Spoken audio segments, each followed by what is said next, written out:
just a little boy, I asked my father, what will I be? Will I be handsome? Will I be rich? Is what he said to me. Que sera, sera. Whatever will be, will be. The future's not ours to see. Que sera, sera. What will be, will be.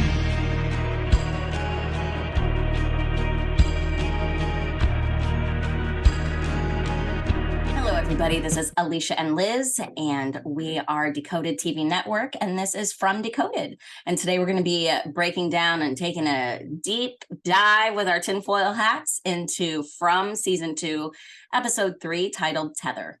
Hi, Liz. Hi. All right. So, what do you think of the episode? It was a fun episode. I liked it. I thought so too. I thought it introduced, like, it answered some small things, but it also maybe introduced some more complications to the mysteries. So I really enjoyed it. Yeah. It felt more well, I said fun, but like not exactly lighthearted. It was not a light episode, but it felt more like a fun ride than 1 and 2 that felt heavier in a way. Does that make definitely, sense? Yeah. I felt like I was on a fun mystery ride.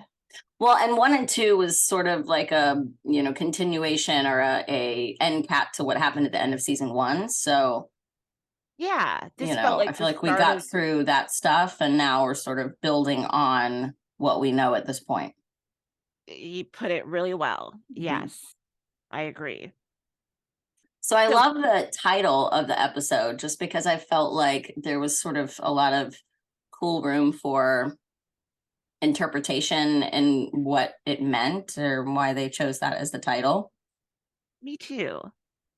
The first thing that came to my mind, I guess particularly because the opening, really, we get that great scene and conversation with Boyd and Ellis about family, and also about his concern about what's going on with Fatima, and where he's been as well. When Boyd went out for his quest to go and figure out what was going on, and now he's back, and Ellis seems to be highly agitated.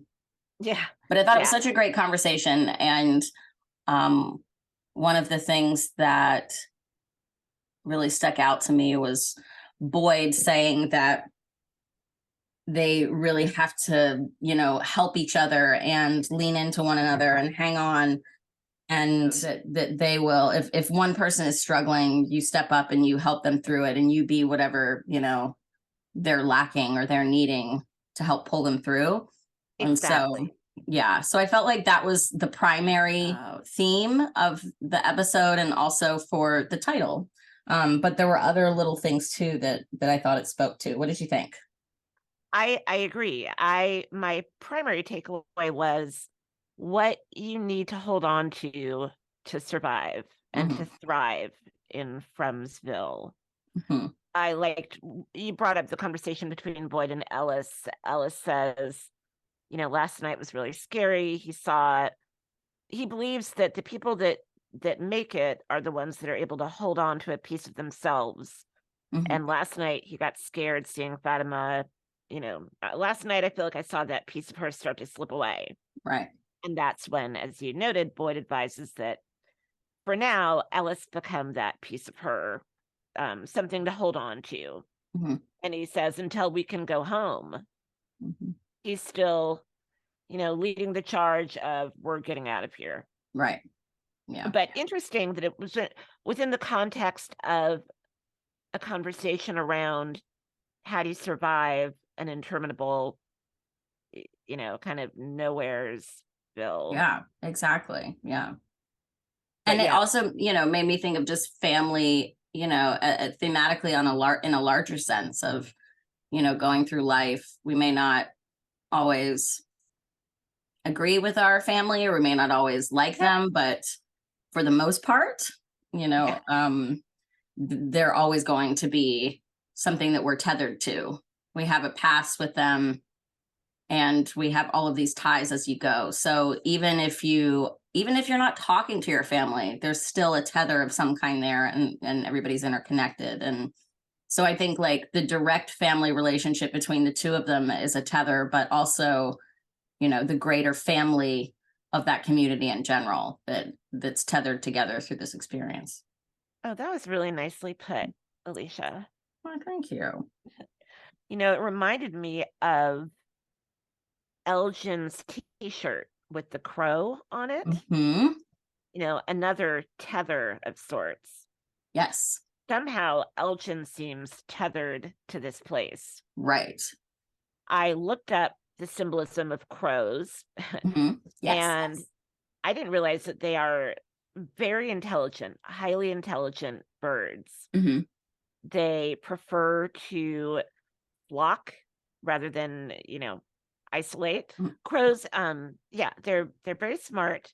They prefer to be in groups.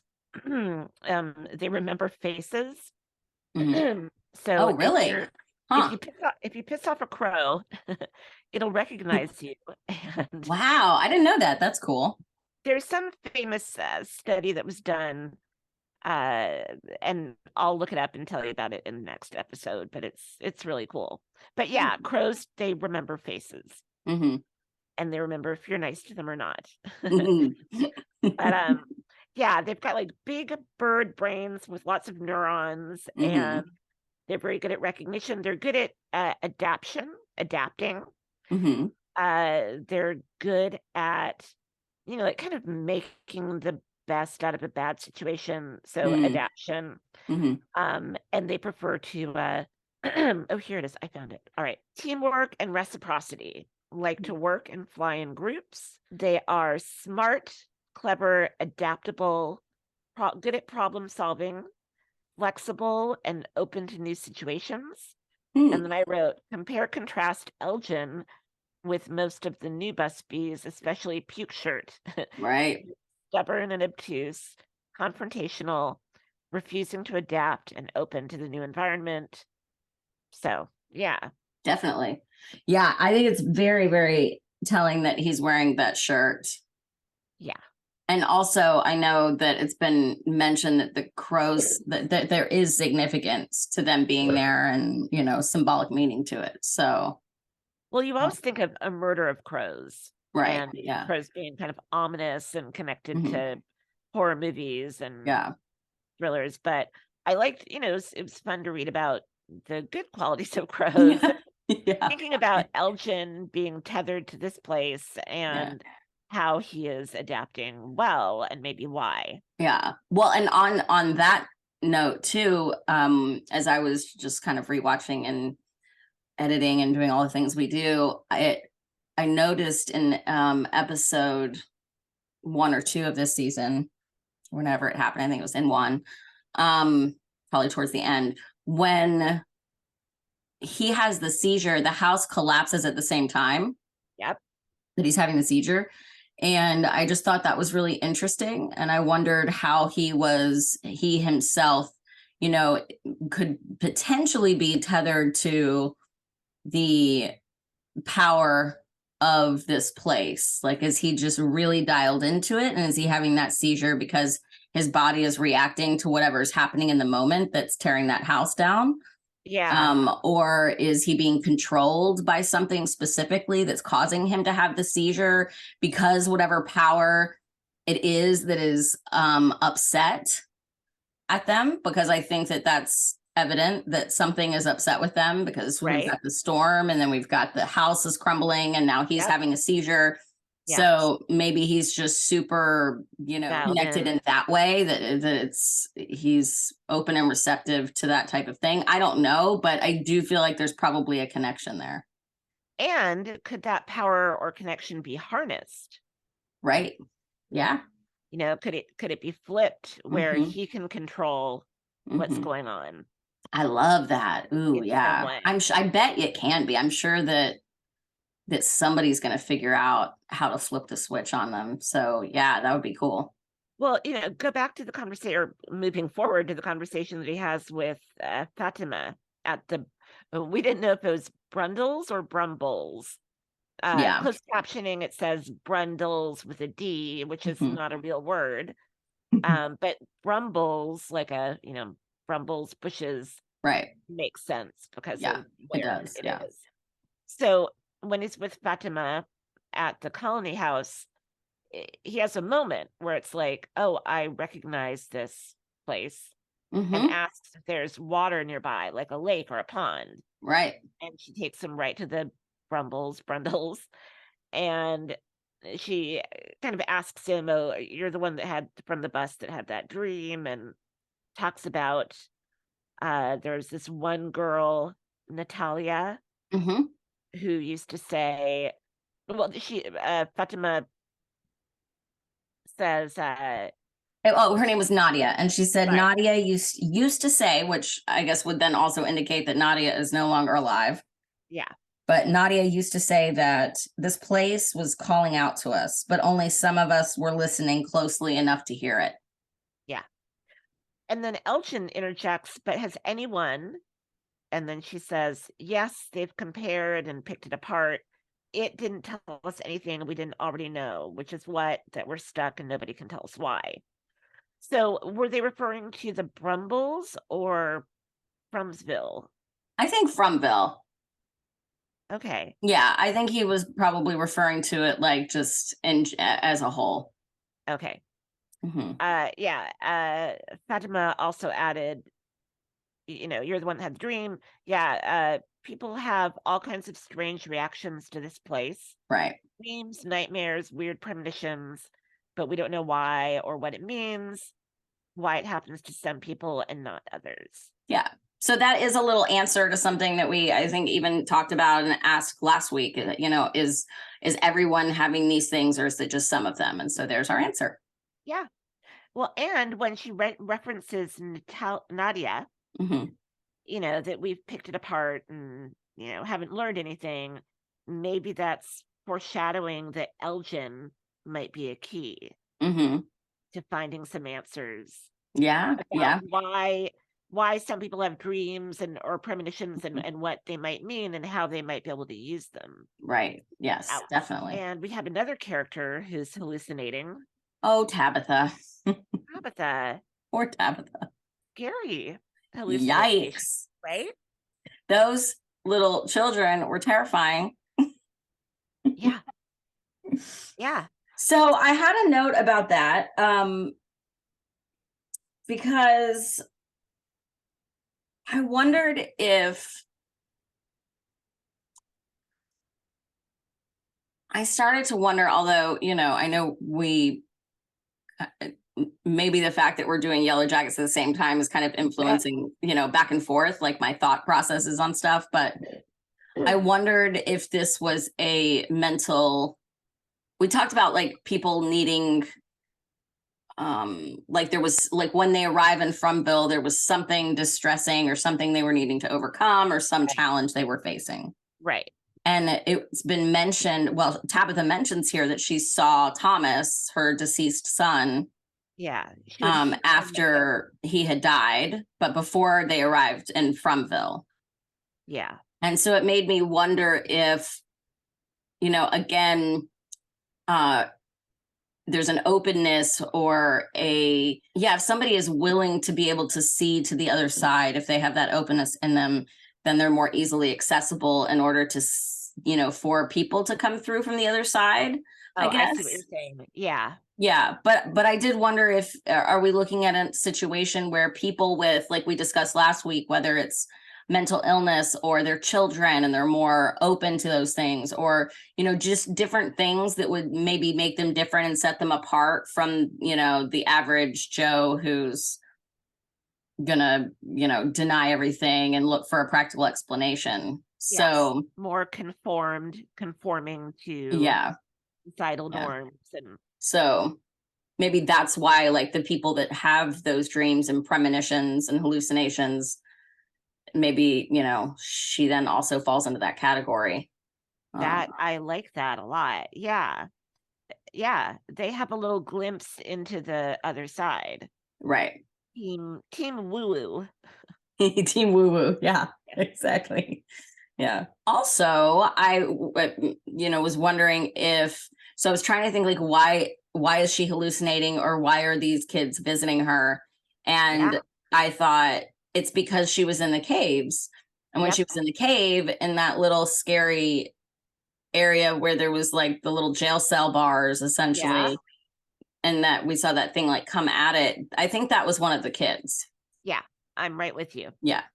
They're the alarm clock hitters. Mm-hmm.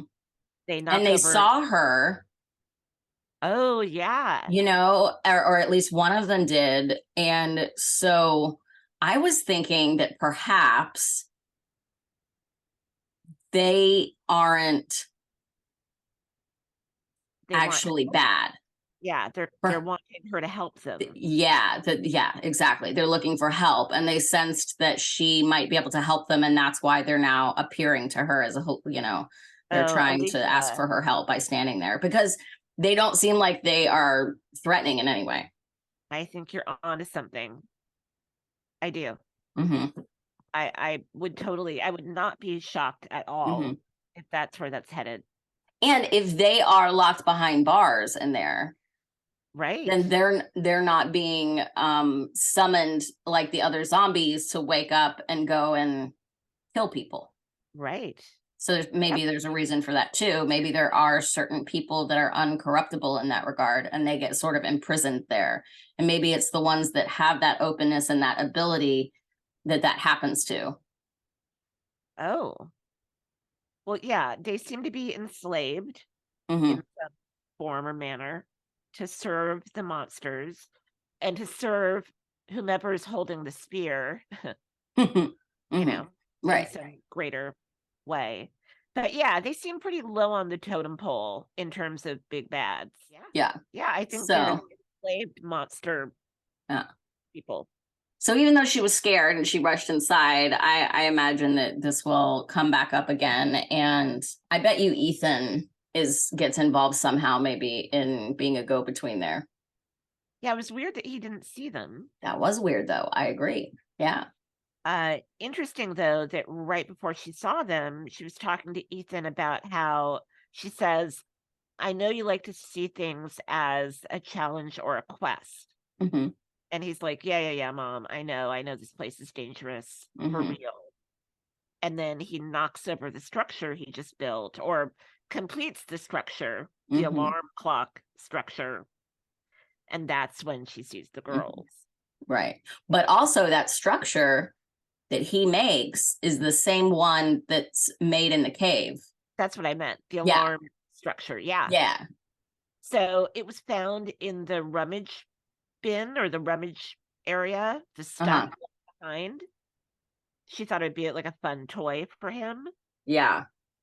And then he's like, look what I made. I made a monster alarm clock. Right?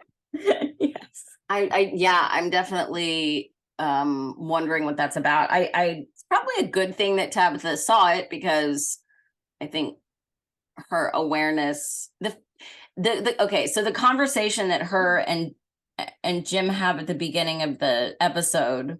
Yeah. They're talking and they're, kissing, and I'm so glad you're okay, and all of that stuff. And, she's wanting to share with him all this stuff that she learned, and, he clearly wants to do the same. And so he's like, there's a lot we need to talk about, but, how are the kids doing? And she has this, sorry? How refreshing to hear that on a show like this. I know. Have to talk and share information. Yes, right? I was so like, what? Yeah. It felt so foreign. Yeah. Sorry. It really did. That's why I had to burst in with that interruption, because it was. I'm glad you brought it up, because it's true. I'm like, wow, everybody, they're going to communicate.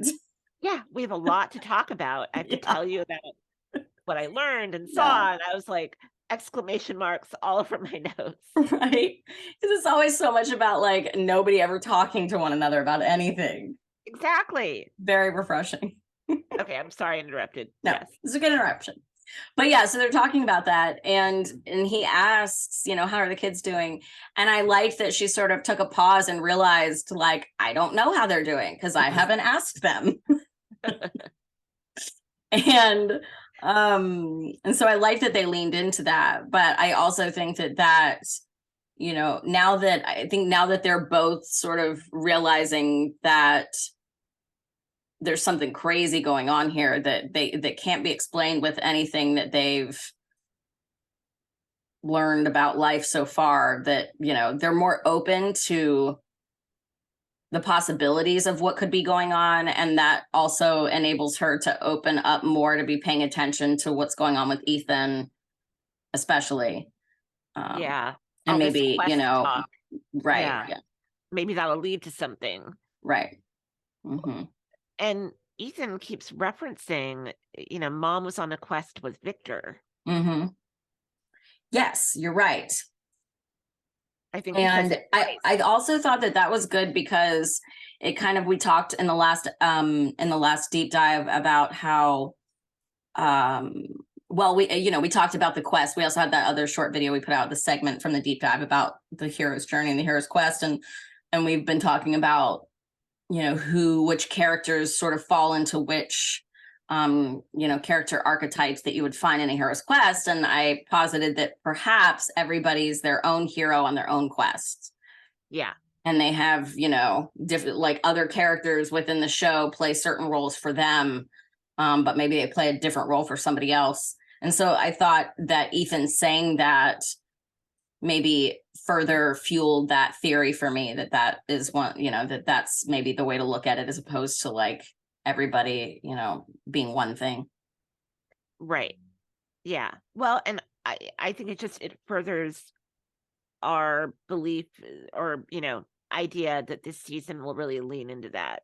Mm-hmm. The idea of, the quest. Yeah. I agree. We learned the wires that aren't connected to anything, they're just dangling from the ceiling. Yep. So we still don't know where the power is coming from.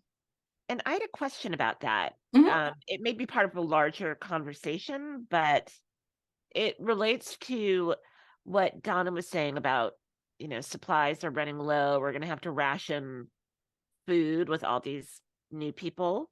Mm-hmm. In season 1, I think there were questions like, why is there this endless supply of food?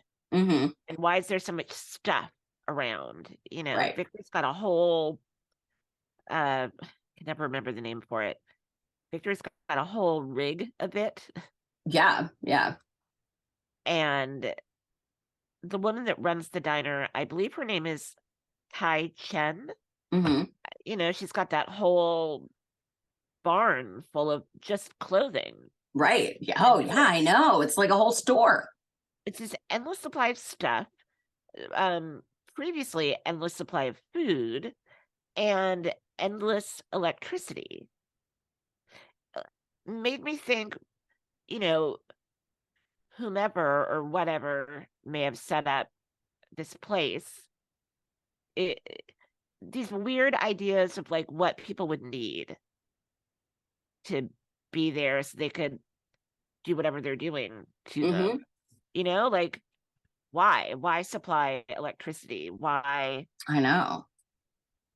It just it does, I think, go back to the question that Boyd keeps asking now, which is any of this real? Well, it's real in a really weird way. Yeah. I mean, they did say, like, we know that they plant a lot of they make a lot of their own food. Right. Colony house. Yeah, they plant stuff, right. But yeah, I mean, there's certainly things that are inexplainable. The jukeboxes coming on by themselves, the power, just other random things, like you said, that they have. Like, why would there be certain amenities? Right. Like, we know that, like, in Lost, we knew that there were balloons that would drop off food. Right. And rations at some point. From back in the Dharma days. Right. So, but nobody seemed to allegedly know where that was coming from, because it did happen to them while they were on the island in present time, if I recall. Yeah. So I think that it can't be ruled out that there is someone behind all of this. If it's not a dream, if it's not some weird alternate reality where there are no rules, Right.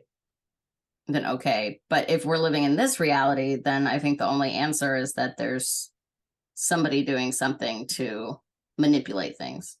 Right. But it is weird. It's weird that there would be all of this power and nothing that shows a power source. That's very, very strange. It doesn't make sense. And is there even a way to rationalize that within our framework of what we know as humans? Well, okay, so we meet one of the new Busbies, Kelly. Kelly and Brian, I believe, were in the bar right the night before. Mm-hmm. And we heard the knock at the door, and we see Brian going to open the door. And in our episode from last week, we wondered, we didn't see what happened, we didn't hear what happened, but we can imagine it wasn't good, right? Yeah. And what we got was something completely different. Totally different. Anything we'd ever seen before. And I want to talk about that more, but what the whole thing about the food and electricity, what Tabitha found and the way she described it, wires just dangling. It got me thinking about the idea of children, like malevolent children. Mm-hmm. And there was the monster couple outside the door of the post office taunting Fatima and Ellis last week. Right. You're ruining all the fun. We just want to play. Why don't you come out? Yeah. You're ruining all the fun. And Kelly describes them as saying they wanted to play with us. Right. And they even said it last season too. There was something I don't remember exactly when it was or who said it, but it was something about how they felt that way, that it was almost like they were messing with them. And I was looking at the IMDb page for the cast, mm-hmm. and the guy that was with the male in that female male couple mm-hmm. that were taunting Fatima and Ellis, his character name is something like cowboy fun character, or like cowboy fun cowboy guy, which makes me think of a doll. Yeah. And and they do act like dolls in a way. You were talking about that too, the way the monsters were waking up in the tunnels, like they were marionettes, or they were robots on a ride in Disneyland. Yeah, exactly. So it all got me thinking about play and children. And let's say there were little demon children that had set up this world. Mm-hmm. How would they think of electricity? Or, like electricity is just there. Like you flip a switch and it turns on, and there are wires, but we don't know what they do or where they go. Yeah. And all of Victor's drawings. Uh-huh. Do you get where I'm going with this? I do. Yeah. No, everything is very, we even talked about some of the characters coming off childlike. So there's a lot of safety down. Oh my gosh. Yeah. What was that? And I would work at it too. And it was this little town that they built, and they would teach like kids how to be safe in various situations. What? Yeah. And so kids would come and they would like have a little fake crosswalks set up and little buildings, and you could go in and pretend like you were at the post office, and you could, pretend you were driving, you could, drive a little car, and like there were just all of like basically a little universe for kids. It was really cool. That's bananas. Yeah. But it was all like basic stuff, kind of like you're talking about, like a little basic town that has a post office, and it has the diner, and it has the motel, and sort of is very and there's a milkman, and there's a cowboy, and there's a nurse, and yeah. And like we were talking about, there's a childlike quality or a game type quality, or like a video game. Yeah. With the levels and the Mhm. secret passages and Yeah, all very kind of childish. right. And so maybe something to look for. Yeah, definitely. But if Yeah. you were a malevolent demon child thinking, I'm gonna trap people and play with them, Oh, what would these God. people need? Yeah. You know, food, clothes, toys, lights on at night, because at night it gets scary.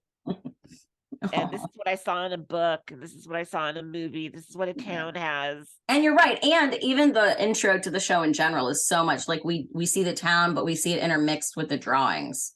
And when I was a little girl, Yeah, I asked my mother, what would I be? that's true too. Ooh, that's good too, Liz. I like this. This is interesting. Yeah, where my mind's going. Mm-hmm. We'll see, right? Yes, we will see, but that's really good. I'm interested to see what else we can spot. What a good, ooh, I like that theory. That's really good. Yeah, I like it too. So let's go back to Kelly. Yes. Well, okay, Ellis, Ellis and a grumpy Kenny are out in the woods. The minute Ellis said to Boyd, I thought I'd go pick Fatima's favorite wildflowers, Mm-hmm. loves. I wrote, oh no, this isn't gonna go well. Yeah. That's gonna happen. Yeah. And it did, but in a very different way than I expected. Oh, I did want to just give a quick little shout out to Harold Perno, who finally got to give his own Jack speech. I wrote that. I wrote, Boyd gives his own version of live together, die alone. Yes, exactly. He did.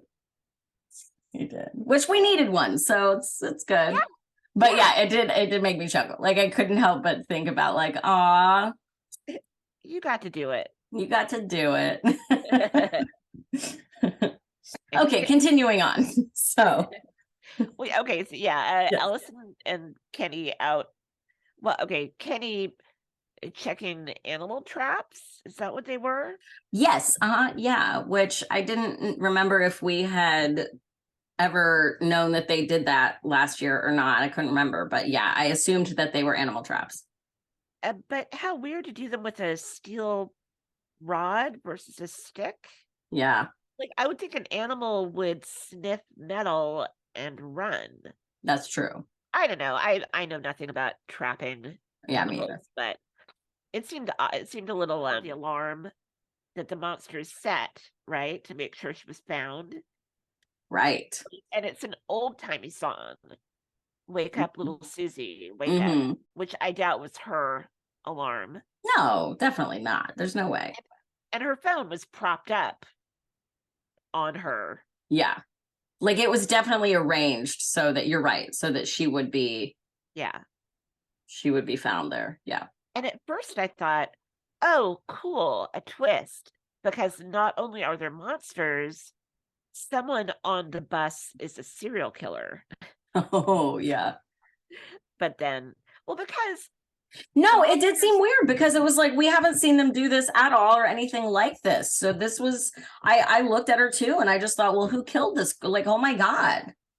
yeah, Or the other thing I thought was that like there had been some kind of accident and that was how she ended up that way. it's quite an accident. What did you picture?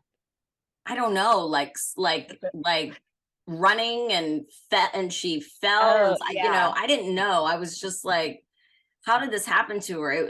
My brain wasn't computing that it was the monsters. Yeah, well, no, I thought it was someone, a real person. Yeah. But because we've been told and shown up till now, they're obsessed with entrails. Mhm. They leave the face and they always go for the torso and Right. they tear it apart. And here was a perfectly intact person, except for this rod going through their brain. Yeah, it was very weird because you kind of assume too that they tear people apart because they're also, I don't know if Like hungry or yeah, they're hungry for the blood or they're eating something or something like it. So this kind of tells you that maybe it's not about that. Maybe it's more about like that, messing with them and playing with them. Yeah, about being as horrific as possible. Yeah. It was a bizarre swerve. Oh, that's a good catch.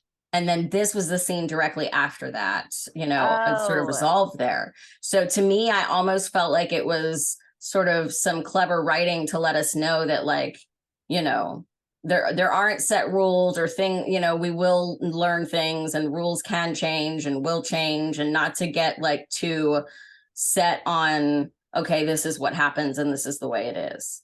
What a great catch. So, you're totally right. Yeah. I think, yeah. You have to be. You have to be. Yeah. It was just so like blatantly said. Yeah. And the placement of it is really what kind of brought it to mind. That went right over my head. Yeah, no, I'm absolutely with you on that. Yeah. Rules change. Monsters kill in different awful ways. Yeah. But it is interesting that none of them really, at least from what we know so far, have really ever seen them do something like that before. No. So. And it was so awful. Well, yeah. And, but in the same thing, like, everybody's going, this bus with like 25 people just showed up, and that's never happened before either. You're right. And when the family arrived, at the start of the series, and then right on the, same day you had that car with the other two guys, they said we rarely have multiple like people or multiple groups that will arrive on the same day. That's right. That rarely ever happens. So we've been told a couple times that, like, lately, since the story has picked up for us as the audience, there have been things happening that have never happened before in the time frame that they all have been there, which, let's say, 1 to 3 years for most of them. Yeah. Yeah. Oh, that's a great catch, Alicia. I think you're really picking up on something. Yeah. So they've been saying this the whole time, but now they're getting a little more blatant about it. Right. So what is going on? Yeah. Why are the rules changing, or why are they upping the ante, upping the stakes by bringing more people there, or changing up their method for playing and torturing people, or whatever it is?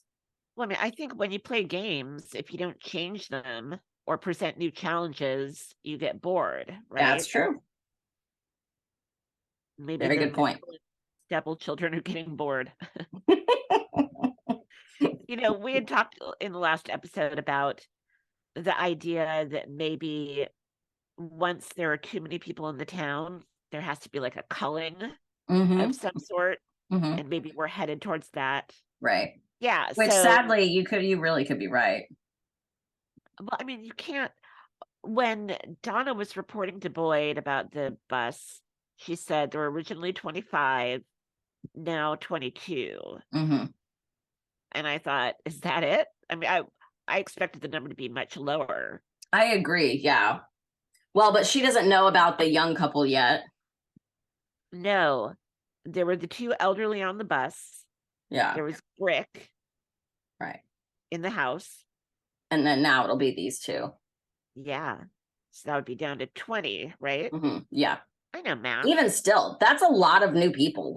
I found myself wondering where the heck they were going to put them all. I know. I think Colony House is what they're doing. Yeah. Like, what else are you going to do?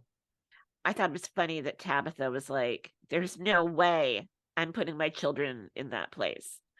I read I know. Or the recent massacre, which what do we think it is? Or the people that just have sex in the living room while somebody else eats dinner. Yeah. I assumed it was the massacre, but who knows? Who knows? Or the creepy dude walking around trying to be friends with your kid. Trying to eat all your peaches. Yeah. I was going to say something. Oh, I will say that there was a brief moment early in the sequence with Kelly where I wondered if she was in any way like disguised, was like one of the monsters in disguise, or if that was how it was going to get flipped on them, like they're lured out sort of like a trap. Oh, what made you think that? I don't know. I guess maybe partially because the fact that she had this thing through her head, but she was still able to speak and she didn't look, super roughed up. So I just thought, what an interesting thing. Ooh. Okay, what? This is probably not the case because it looks to me like everybody that's zombified has been there since the 50s or whatever. And I still think that that's probably a safe bet. But wouldn't it be interesting if they preserved her because they want to turn her into a zombie? Ooh, so they didn't tear her apart because she's going to come back as an undead zombie doll. So this is Dark Alicia I'm talking to. Yeah. Hello, Dark Alicia at your service. I know you. What do you want? We're not supposed to be here. Yeah, thank you. Okay. There you go. Well, that's a theory. Yeah. That's why I said it's probably not an accurate one, but it would be interesting. But it crossed my mind is all I'm saying. Yeah. Especially if they're playing with people and they're trying to mess with them and change the rules up. That would be a pretty harsh way to fuck with them. Yeah. Yeah. Here comes a hole in her head, lady. Yeah. Well, just because they didn't rip her insides out, and they've always ripped insides out. So I was trying to come up in my mind with reasons why they wouldn't have done that. Good God, Alicia. I want guts, damn it. No. Oh God. I actually don't like a lot of gore, so that's usually not my favorite thing, but it fooled me. I was stuck on that poor girl. They're like, what do we do with her? Can we fix her? Well, even with a whole hospital, that would be like a 15-hour procedure. Oh yeah. Nighttime is coming. We can't leave her to get played with more. Right. Kenny suggests the gun, and Christy says, no, I'm not going to let her last minutes be with a gun to her head. I think Ellis asks about medication, like just kill her, OD her. Yeah. And Christy says, we don't have anything like that. So what are you going to do? I mean, this whole conversation sequence kind of bothered me. How did you feel about it? Well, I just thought, I mean, the best thing they could have done for her, she was blind. She couldn't see.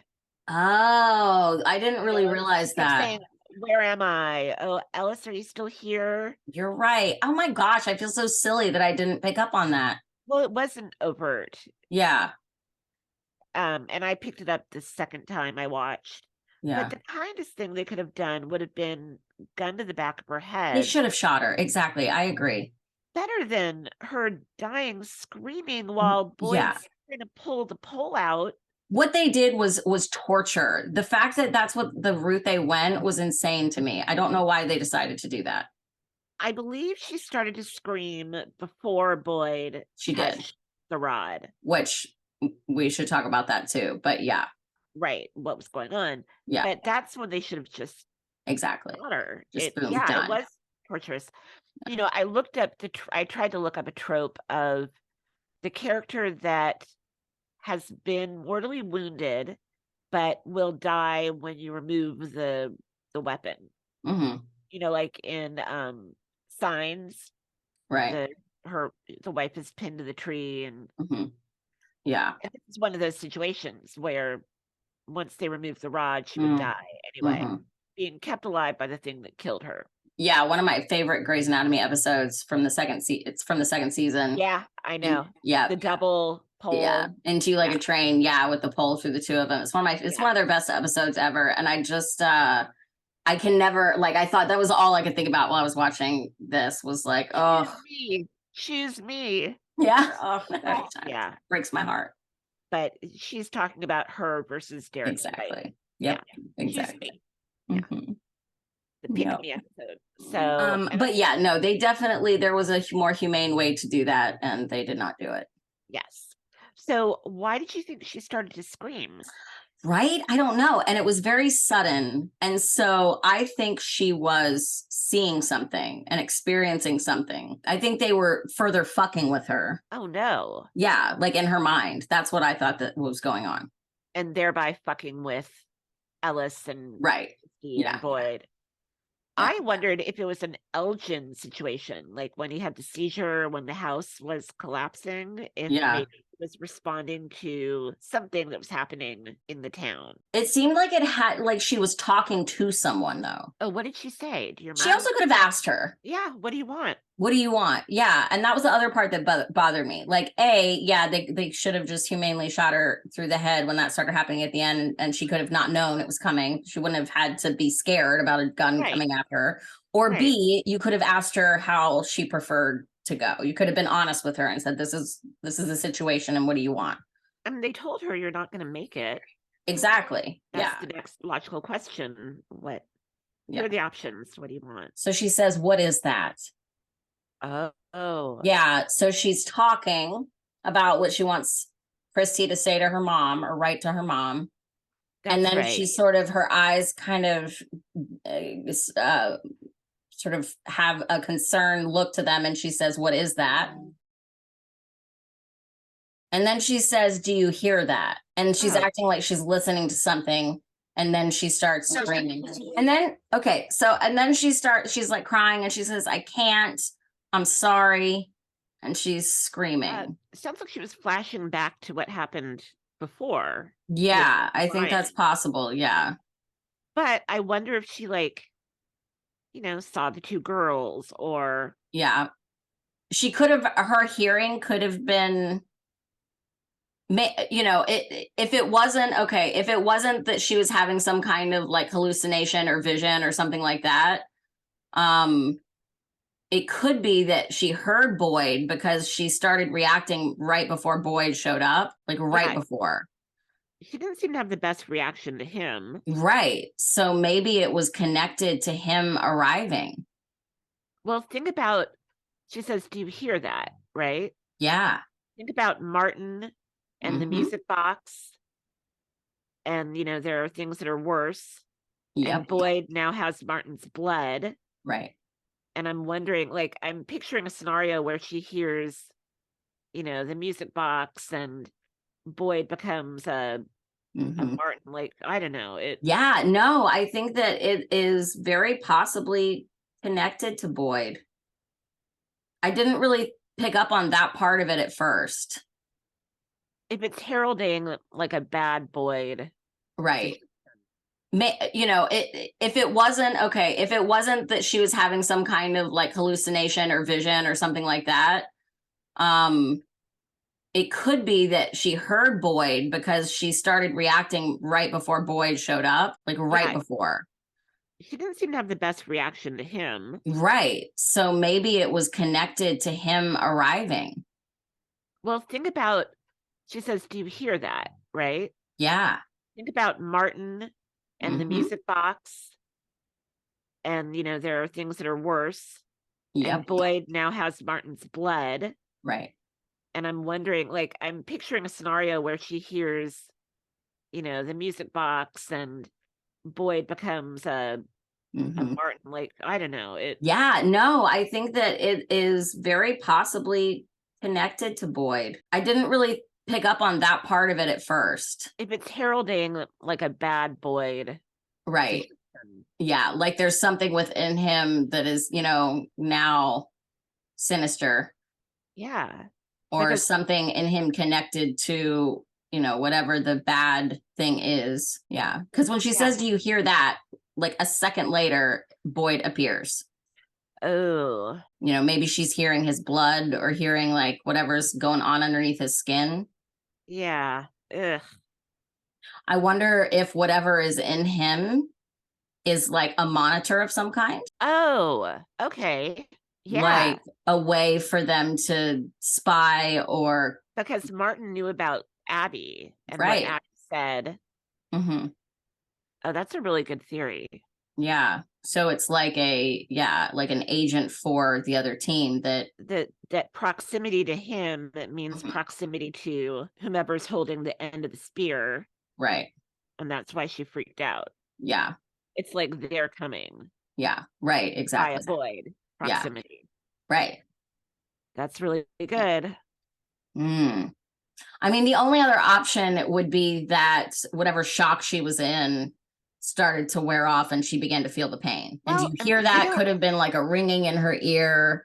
You know, I mean, if she couldn't see, she couldn't, like, maybe it was just boom, the pain started to to come in. So, I mean, you could probably argue that, but I think given the show that we're watching, that the other is more likely. Based on my one neuropsych class and all of the television I've watched and the movie, I want to say that brains don't have a lot of, pain. Any moment. I mean, doctors operate on brains with people being awake all the That's time. true. Very true. Good point. There are no nerve endings in the brain that are related to the pain. You'll feel like pressure, but you won't like feel pain. Right. So she would not have just started to scream in pain or, right. Okay. coming out of shock. Yeah. Yeah. I think I like your theory about Boyd being a proximity trigger. You're like batting 1,000 on this one. I told you I like this episode. Yeah, it's a good one. I just thought there was so much stuff to dig into. There really was. Not necessarily mythology, but action. Yeah, and just like a lot of things that were said and a lot of like possibilities that I thought laid some groundwork for like the mysteries that will begin to like, the puzzle pieces that maybe are beginning to be placed in front of us as we start to try and piece the puzzle together. Right. Structural. Yeah. In a sec. I had one other thought. Yeah. On the tree, on what happened to Kelly. The other thing, because I wrote this in my notes, the other thing that I thought was that Kelly, okay. The other thing I was thinking is that she is basically nailed to a tree. Yeah. So I also wondered if perhaps she was nailed to one of the faraway trees. I thought the same thing. Yeah. And that maybe like when she started screaming, she was like half in one place and half in another. Ooh, that's dark. And so like the half that was in the current place with the nice people, she was aware of that for a while. But then maybe, in the other half of wherever else she was, that's when, when she started screaming, that's might have been what was going on. So that was like my first prediction before we went down the trail about Boyd. I still think the Boyd one is probably better, but it was another idea that I had about it. No, you know what, though? That would make a lot of sense in terms of her suddenly seeing and hearing something. Right. Because she's half in, half out. Yeah. Yeah. Yeah. Okay. Yeah. I get it. Yeah. I think that's a really good theory. Mm-hmm. Yeah. Mm-hmm. Jade and Victor. So. Yes, Jade and Victor. Jade playing the violin really well. I didn't realize that he'd swiped a violin from Victor. And he really ransacked the shit out of Victor's room. Dude, Jade is like you can't stand him but he's also fun to watch. But yeah, he's so obnoxious. I really like Jade this season, especially. But man, poor Victor. I thought you were dead is not a great excuse. Right. He left his room just in shambles. I know. Took his violin, was like, oh, well, but can't I keep it? Yeah. I wondered if I wrote, could music be a weapon? If music is being used as an alarm, I wondered if, with the same thinking of, could Elgin's connection to the place be flipped and harnessed as a weapon against the monsters or the big bads? Mm-hmm. Could music be flipped? I just thought it was a little odd that suddenly Jade is playing the violin. Oh, yeah. An expert. And it's something that's important to Victor. Mm-hmm. I wrote, is the violin important to Victor or is all of his stuff important to him? But it just got me thinking, could this be something that is important down the line? Yeah, definitely. There's got to be a reason that he picked it up and a reason that he was playing it. Yeah, I think that's a great thought. And then also, like, thus far, they haven't been able to control the music that's being played at all. So by Oh, that's playing your right. own music, then you're in control of that. And so perhaps that too could be a way to fight back. Maybe there's something there that could come into play. You're on fire today, Alicia. But yeah, like maybe they can trick the system somehow. Ooh, yeah. You know, we play the music and it makes it think, it makes the world somehow think that, you know, it's nighttime or daytime or Yeah. whatever. Yeah. Ooh, that would be really interesting. Ooh, very cool. I'm all excited. What are they gonna do? I'm trying to think if we've ever heard music being played before, you know, outside of the diner. I don't think so. I'm trying to think. I mean, there are a lot of interesting music choices and cues on this show. And I do think that even that in itself and the songs that are chosen are worth exploring. But I don't know that we'd ever seen anybody play an instrument. I don't think so. What about at Colony House? They must have played music, You would right? think, yeah, At you the would think party. there'd be music there or singing or something. They're all Anyway. very, a lot of them seem to be artistic too and creatively minded. Yeah, and I want to say there was dancing at the party massacre. So it could be nothing, but I just I'm a trained TV watcher. Oh yeah, exactly. We have eagle eyes for everything. Yep. And then the subsequent conversation between Jade and Victor just made me think of the tethering theme. Yep. You know, like we have to work together. If you're going to isolate, you know, nothing's going to happen. We can't move forward. Like, yeah, we might be able to stay alive, but we're not going anywhere. We're not getting anywhere. What else stuck out to you? So the conversation that Boyd had with Donna. What was that about? Man. It seemed like Boyd was kind of losing his mind for a minute. He was, but so when he's telling that story about the Corporal Brian Kelly, and that's both of their first names of the kid that died, that blew my mind. I mean, I understood why he was freaking out because I don't think that's a coincidence either. So it makes you wonder, like he said, well, Martin, okay, so Martin said to him, did you ever wonder if Abby was right? If this was all just a dream? Yeah. And then also when Boyd was trying to climb out of that chimney well thing, like as he was climbing up and trying to get up it, Ellis, like he had this hallucination or this vision of Ellis at the bottom going, hey dad, let's go. Let's take the boat out. Right. And I wrote down, I wonder if that was like a clue to stay, if that was like him trying to get Boyd to not go up there because going up there would be a bad thing. I see it as the opposite. Like that would be a trick to keep him down there. Oh, to keep him from escaping, huh? Or like Boyd posits at Abby's gravesite, maybe I'm on my deathbed and I'm just, I'm hallucinating and running through greatest hits from my life. Right. And Brian and Kelly both died. Yep. Brutally, and the one with the shrapnel, and Kelly died with essentially like a shrapnel type accident. Yeah. I mean, not an accident, but you know what I mean? Like it was a traumatic moment. Yeah. Yeah. So, there's quite a few links there that make that do make me go, maybe he's right. Like what is real here? Yeah. I think maybe they've asked that enough too, that we should be asking that question. What is real and what isn't? What's actually happening and what isn't happening? Theory. I love that theory. I think it's great. I think on one's deathbed, well, yeah, you think about dreams and little details get weird and botched, but you're not reverting to youth. I don't know. I think with it having so many characters and there not being like one main character, that the death theory seems a little weak. Yeah. Because we're like covering too many different stories and it just doesn't. That's what I'm saying. It doesn't track that would be a neat and tidy way to like give you an answer. Right. Yeah. They're giving too many people depth and right. layers and But art. like, I understand what Boyd's saying. Like, how can any of this be real? And all of these coincidences, like, I don't understand how this could be real. Yeah, But one other thing I did note too along those lines. So Martin asks Boyd, "Are you real?" Yeah, and he says, "Are you fucking real?" And I think he says yes, right? Doesn't he? Does he say yes? Yeah. Yeah, he does. Yeah, yes. Yeah. Are you fucking real? And then goes, "Are you real?" But Martin never says, "Yes, I'm real." Oh. Mm-hmm. Are you sure? I'm positive. Yeah.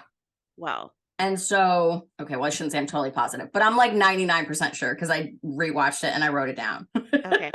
But I could be wrong. I could definitely be wrong, but I'm pretty sure, almost positive, that Martin never says like back to him that he is real. Yeah. But Boyd climbs up anyway.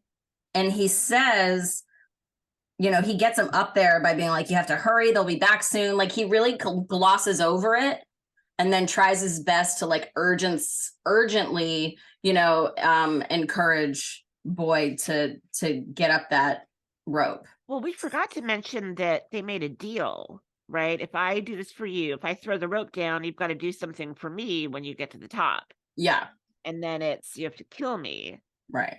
And Boyd won't go through with his end of the deal because Boyd has a savior complex. Right. And so what does that mean? Yeah, that he didn't.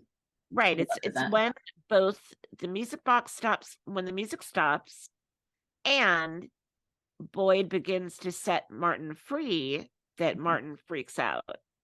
Right. And goes feral on him and then dies. Yeah. So do you think that he maybe didn't really want to be like, he didn't want to be set free? He just wanted to die, or he wanted to be killed, and then you know, the sweet death sweet release of death. Yeah. So he didn't want to be set free because he didn't want to be in that world any longer. Right. He didn't want to like escape and then have to run and then have to, you know, like, he's been here long enough to know that that's a dead end. It became too painful to count the years. Mm-hmm. Yeah, I'm still on the, you know, vacillating between he was a mind fuckery toy or figure versus a real captive. Yeah, I know. I can't decide either. But we'll learn more. Exactly. And then of course the big ending cliffhanger reveal. Dun, dun, dun, dun, Sarah. What the fuck? Sarah. What? Sarah in Kenny's basement? Yeah, I mean, that's what it looked like. Now, I don't remember, did the town think she was dead? Did they know that she'd killed? Yes. Wait, does Kenny know that? Yes, everybody knew. So she was banished. In fact, they thought, so in season 1, they were trying to like get Boyd to put her in the box. Okay. And he wouldn't do it for one reason or another. Oh, he didn't do it because I think it was the priest. At least I think it was the priest. It may have been somebody else, but I think it was the priest that was like, I think that she actually has like answers and a special connection to this place, and I don't think that you should kill her because I think she could be useful. Right. He squirreled her away. Right. So they squirreled her away and they hid her, basically. And then Boyd went and retrieved her and was ready to use her for whatever reason during his journey. Right. And then that's how they got lost, and she told him to go into the tree and she'd be behind him, and then that was it. She's looking rather feral. Yeah. I'll be interested to see what happens next episode. Yeah. I mean, I don't know. So my two thoughts that, you know, either she's hiding there for one reason or another, or she did go into a tree, a faraway tree, and that's where like it dropped her off there. Like just now, or maybe, or maybe not. I mean, I'm sure something's been going on, or something happened to her. We just don't know what it is yet. I almost wish that we'd heard about like missing lanterns or missing bear meat, and then we realized, oh, that was Sarah hiding. You know, right? Yeah, she was hiding out. Yeah, it's funny. I remember back with Lost, like people would kind of joke around about different things, like, oh, how do they have these big, huge torches and stuff like that?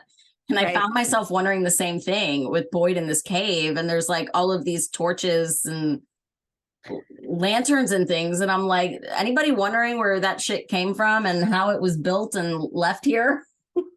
All I remember from Lost is all the tarps. Where did they get so many tarps? Yeah. Endless supply of tarps. So many tarps. But I'm glad she's back. That we Yeah, got I'm too. I mean, I didn't know how long they were gonna keep her hidden away. So yeah. And how she might relate to Boyd with his new worm blood. Like, Good oh, question. you can do that too? Can you, does yours write letters and Yeah, words? right. Yeah. Yeah. Or did she deliver him? The voices kept promising, this is how you'll get home. But that could absolutely be the work of mental illness. Right. You get what you want and you have to do these certain things, magical. Yeah. Magical thinking and whatnot. Yep. Yeah. Yeah. I wanted to bring up quickly that Marielle and Christy. So we get a name now. Mary. Yes, Mary. we got a name, Marielle. And she's a nurse. And holding the little heart rock that she had given to Christy. I thought that was interesting. It was like another little totem. Oh, that's true. Yeah. For love instead of a good symbol versus a bad symbol. And also still something, a rock that made her feel safe. Right. Good point. Marielle is saying, I can't stay here because I'm conflicted. I feel like the new Busbies. I don't know where I am. I haven't, found a way to wrap my brain around. And I understood what she was saying. Like, I did get it, and I didn't feel like she was saying like, hey, I'm not, coming back. I think it was just, I need some space to process this. But at the same time, yeah, I understood why she asked her to stay too. And it seemed like she really needed that. So I was glad that she stayed for her sake, for Christy's sake. I think we've hit everything, I right? think so. Yeah. The only two random things I was going to mention was that, gosh, there's a lot of names that start with the letter E. Yeah. Elgin, Ellis, Ethan. Yes. Those are the three that I've written down that I came up with so far, but that's a lot. Yeah, it is a lot. It's a lot of E names. And also there's shirts, so Elgin has a crow on his shirt. Jade has cats on his. So I'm now on watch for other animal shirts. That's really smart. Because I thought maybe it's like a weird little clue or there's something to it. So it could be nothing, but it was just something I noticed. And I wanted to point out just in case there are more that pop up. Yeah, I mean, Elgin's was definitely related. Yeah, exactly. So I wouldn't have thought about Jade's but because Elgin's was so specific, then it had me notice when Jade was standing there with a bunch of cats on his shirt. So. Oh, I want to mention Jim when he was left alone in the hospital room. Oh, yeah. Rain, hippie woman, comes in, finds sweet Jim examining the electricity, lighting up the sign in the room to try to help Tabitha because she was so upset. Really liked that. But I liked that Jim is asking questions. Where were you headed? What were you doing? What's in your bag? Right. Yeah. I like that. Me too. Yeah. Yeah. So I thought it was a really good episode, and there was some, a lot of great tension building and a lot of interesting things to discuss and a lot of really interesting setups. So I can't wait for the next episode. And there was communication, right up to Tabitha telling Julie about her hallucination. Right. Exactly. I saw a headline the other day about something about how the plans for how this show would be different from Lost, or how they would not make some of the mistakes that they made during Lost. And I didn't actually go and read the article, but I wondered as I watched this episode and even just like these first 3 episodes of the season, I thought, oh, this is interesting. There's some really big things that they're doing differently, like that, like the communicating, like giving sort of some answers, or, letting some of the questions that that we're asking as the audience also be questions that the characters are asking. And so I do think it's a purposeful thing that they're doing, and it's refreshing. I like it. I do too. When I first heard that, though, I'm so protective. I am immediately too. thought, what mistakes? What That's why I didn't read the talking about? article. Because I'm like, they didn't make any mistakes. I don't need to read this. Not a single one. Yeah. Perfection. Don't talk about Exactly. Lost. Yes. Exactly. Let's see 6 seasons of From, and then we'll talk about Lost. Right? Yes. Give me a beautiful ending. And then we'll talk. Become as iconic as Lost, and we will talk. Yes. And then we'll talk. Yes. You may have Harold Pear now, but like I said, I read the headline. okay. All right. Yeah, no, I felt the same way. That's why I didn't read it. I was like, well, I don't disagree on the premise, but knowing what some of the complaints were, what some people might perceive to have been some issues with Lost, maybe that's why we're getting some of this other stuff earlier on. All right, guys. Well, thank you so much for joining us for this one. And we'd love to hear your thoughts, comments, and theories. So don't be shy. Comment below and let us know what you thought. And yeah, if you haven't subscribed yet, we hope you'll subscribe and hit the notification bell so you know when we're posting new deep dives and new short videos of theories and stuff like that. And if there's anything that you're wanting us to discuss or do a little video on, let us know and maybe we can look at doing that. So until the next one, I hope everybody has a wonderful week or a few days or however long it is until you listen to our next deep dive. And yeah, thanks for joining us. Bye. When I was just a little boy, I asked my father, what will I be? Will I be handsome? Will I be rich? Is what he said to me.